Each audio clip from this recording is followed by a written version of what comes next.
আচ্ছা, এই যে সংকটটা তৈরি হলো এটা হঠাৎ করেই হয়েছে এবং এরপরে এটার একটা যে পূর্ব প্রস্তুতি এমনও সুযোগ আপনারা পাননি।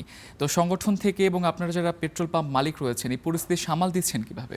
সামাল দিচ্ছি, কেউ মার খাচ্ছি, আমরা কেউ মার খাচ্ছি, গালাগালি শুনতেছি। এখন সরকার আমাদেরকে যেভাবে বলতেছেন যা দিচ্ছেন সেটা সরবরাহ করছি। যখন ওই যেটা আমার স্টকের শেষ হয়ে যাচ্ছে পাম্পে সাইনবোর্ড দিয়ে দিচ্ছি যে পাম্প বন্ধ, তখন ওই আপনাদের মিডিয়ার কিছু অংশ বা ওই যে তথাকথিত মিডিয়া ওনারা প্রচার করছে উনি মজুত করে ওদের তেল দিচ্ছেন না। তা আমার কাছে তেল আসে কি নাই ম্যাজিস্ট্রেট নিয়ে করছে তো গভর্নমেন্ট দেখতেছে তো। তো কাজে কোনো পেট্রোল পাম্প সরজমিনে গিয়ে কোনো ম্যাজিস্ট্রেট ধরতে পারে নাই। তো এই কারণটা হলো কি মানুষের ভিতরে প্যানিক ছড়ানোটা উচিত না, কারোই না, আমার না আপনার না কার পক্ষে না। তা আমি আশা করি, আমি আজকে পেট্রোল পাম্প মালিকদের সাথে জুম মিটিং করছি, ওনাদেরকে বলছি, ওনারাও আতঙ্কগ্রস্ত হয়ে পড়ছে, ওনাদেরকে বলছি যে দেখেন আমাদেরও কিছু দায়িত্ব আছে নাগরিক হিসাবে, কিছুটা ধৈর্য ধরেন, যখন ধৈর্য কুলাবে না তখন আইনের আশ্রয় নেবেন। এইগুলো বলে যাচ্ছে, কি করব, কিছু করার তো নাই।